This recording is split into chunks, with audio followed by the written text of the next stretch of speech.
رسول پاک صلی اللہ تعالیٰ علیہ وسلم کی وفات کے فوراً بعد ہی صحابہ میں آپس میں یہ باتوں میں اختلاف اس حد تک کا نہیں ہے کہ یہ ادھر الگ دھڑا ہو گیا، ایک دھڑا ادھر ہو گیا اور ایک دوسرے سے بات چیت نہیں کرتے، ایسا نہیں ہے۔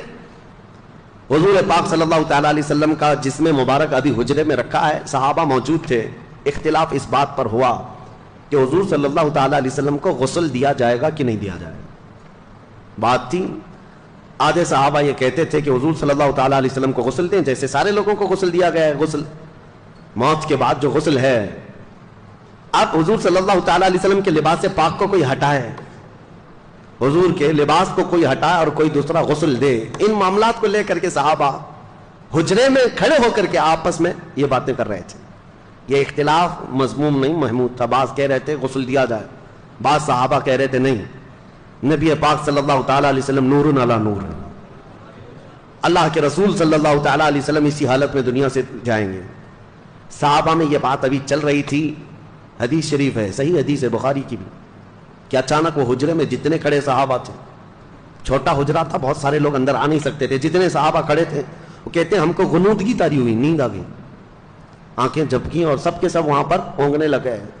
تھوڑی دیر جھپکی آئی، پھر آنکھیں کھلی تو دیکھتے حضور کو غسل دیا ہوا ہے، نبی پاک صلی اللہ تعالیٰ علیہ وسلم غسل شدہ ہیں، پانی کے قطرات ٹپک رہے ہیں، مسئلہ حل ہو گیا، اب لڑنا کسی بات پر نہیں تھا۔ دوسرا اختلاف اس بات پر ہوا کہ نبی پاک صلی اللہ تعالیٰ علیہ وسلم کو کہاں دفن کیا جائے۔ بعض صحابہ کہتے تھے مکہ میں لے جائیں، ان کا آبائی وطن ہے، بعض کہتے 30,000 کے قریب انبیاء اکرام بیت المقدس کے آس پاس دفن ہیں، حضور صلی اللہ تعالیٰ علیہ وسلم کے بھائی ہیں سارے انبیاء، وہاں لے جا کر کے دفن کریں، اور بعض صحابہ کہتے نہیں ہم مدینے سے باہر نہ لے جائیں۔ یہ اختلاف تھا، 3 جماعتیں تھیں۔ پھر سیدنا ابو بکر صدیق رضی اللہ تعالیٰ عنہ سے یہ حدیث آپ نے سنائی کہ میرے آقا صلی اللہ تعالیٰ علیہ وسلم نے اپنی زندگی میں فرمایا تھا اللہ کے ہر نبی کو وہیں دفن کیا جاتا ہے جس جگہ ان کی روح قبض کی جاتی ہے۔ مسئلہ حل ہو گیا۔ فرمایا کہ حضور صلی اللہ تعالیٰ علیہ وسلم کی روح پاک یہاں قبض کی گئی، حضرت عائشہ کے مکان میں، تو اب یہیں دفن ہوں گے، اس بات کا بھی خلاصہ ہوا۔ اب ان کے بعد حضور اکرم صلی اللہ تعالیٰ علیہ وسلم کی تدفین کے بعد نماز جنازہ کے بارے میں بہت سارے لوگ پوچھتے ہیں حضور کی جنازے کی نماز کیسے ہوئی۔ وہ ایک ساتھ جمع غفیر کے نماز ادا نہیں کی گئی تھی، بلکہ حضور صلی اللہ تعالیٰ علیہ وسلم کے جسم پاک کو حجرے میں ہی رکھا گیا تھا، اور صحابہ کی ایک ایک جماعت آتی تھی، نماز پڑھتی تھی اور چلے جاتے تھے۔ بلکہ یہ اس نماز جنازہ کے بارے میں بھی صحابہ میں باتیں ہوئی کہ کون پڑھے گا، کون پڑھائے گا، کس طرح سے۔ اب اس میں پھر حضور کی ہی ایک روایت حدیث صحابہ نے سنائی کہ اللہ کے نبی نے فرمایا کہ تم سب کے سب میرے حجرے سے باہر چلے جانا، سب سے پہلے حضور صلی اللہ تعالیٰ علیہ وسلم کے جسم اقدس کے پاس نماز جنازہ کے لیے کوئی اور نہیں، جبرائیل امین آئیں گے، سید الملائکہ حاضر ہوئے فرشتوں کی جماعت کے ساتھ، پھر ان کے بعد حضرت میکائیل علیہ السلام، پھر حضرت اسرافیل علیہ السلام، پھر حضرت اسرائیل علیہ السلام، انہوں نے نمازیں ادا کی فرشتوں کی جماعتوں کے ساتھ، اور ان کے جانے کے بعد پھر حضرت ابو بکر صدیق اندر آئے صحابہ کی جماعت کے ساتھ،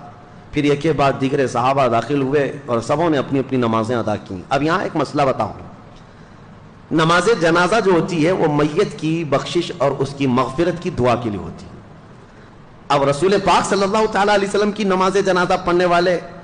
حضور کے لیے مغفرت کی دعا کرنے گئے تھے، حضور کی بخشش کا سوال کرنے گئے تھے؟ ارے وہ رسول جو ہاتھ نہ اٹھائے تو قیامت میں کسی کا حساب نہ ہو۔ نماز جنازہ 2 طریقے کی ہے، اسی لیے فرمایا گیا نماز جنازہ میں حاضر ہو جاؤ، تمہاری کثرت جو ہوگی، تمہاری جماعت ہوگی، تم اس کی مغفرت کی دعا کرو گے، اللہ میت کو معاف کر دے گا، ایک روایت۔